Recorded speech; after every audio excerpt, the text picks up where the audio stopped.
Brilliant brilliant. Rafi যেভাবে সাকিব ভাইকে নিয়ে আসছে, এইভাবে আমরা বারবার সাকিব ভাইকে দেখতে চাই, কারণ সাকিব ভাই এরকম পারফর্ম করলে, এরকম ভাবে স্ক্রিনে আসলে আমরা যারা নতুন, মানে সাকিব ভাইয়ের পরে যারা এসেছি তারা inspired. Brilliant. I was blown away by everyone's performance. আর রাফি ভাইয়ের সাথে তো পুরো কাজ করার এক্সপিরিয়েন্স হয়েছেই, সো তার মেকিং নিয়ে অবভিয়াসলি ধারণা আছে এবং তার থেকেও বড় ধারণা উনি আজকে তুফানের মাধ্যমে দিয়ে দিলেন। ইট ওয়াজ ওয়ান্ডারফুল প্রত্যেকে। ডিরেক্টরকে দেখছিলাম যে অভিনেতার কাছ থেকে মিলিয়ে কিভাবে তার কাজটাকে বের করে দিচ্ছে, যেটা একটা ডিরেক্টরের সবচেয়ে বড় ব্যাপার।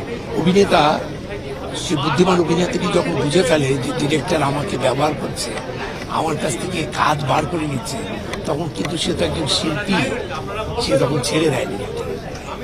এবং আমি আমার এই দীর্ঘ এই যাত্রায় আমি ছেড়ে দিতে পেরেছি।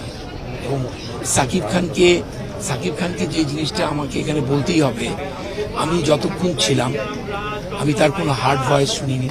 রাত 3টা, সকালবেলা 4টে, এবং যেই হার্ড ওয়ার্ক করেছে, ওর পিছনের অনেক গল্প শুনেছি আমি, সব আমার কাছে মিথ্যে মনে হচ্ছে। কাজেই আমি তো আমার কাজ দিয়ে বিচার করবো, আমি আমার সাথে যে কাজটা হয়েছে সেখানে আমি দেখেছি এবং দারুণ। এখন একটা সিনেমাকে কাজ করতে গেলে, ভালো কিছু করতে গেলে, এই লোকেশনটা তো আমাদের এখানে হবে না, হতে পারবে না। যে মাথা ঠান্ডা করে পুরো টিমটা কাজ করতে পেরেছে, আমি সর্বপ্রথমে ক্রেডিটটা দিব রায়হান রাফিকে, সাকিব খানকে, এবং তারপরে শাহরিয়ার শাকিরকে, এবং টেকনিক্যাল যে সাপোর্টটা দেখেন, আমার ডিওপি, আমাদের মিউজিক, আমাদের সব কিছু, এই ক্যামেরা তো আমাদের আছে, কিন্তু সেটার অ্যাপ্লিকেশনটা দারুণ। সিনেমার এক্সপ্রেশনে আমি কথা বলবো না, দর্শক বিনোদিত হয়েছে।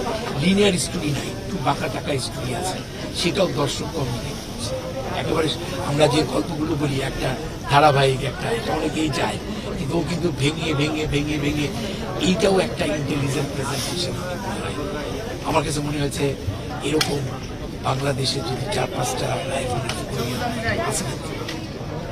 চলচ্চিত্র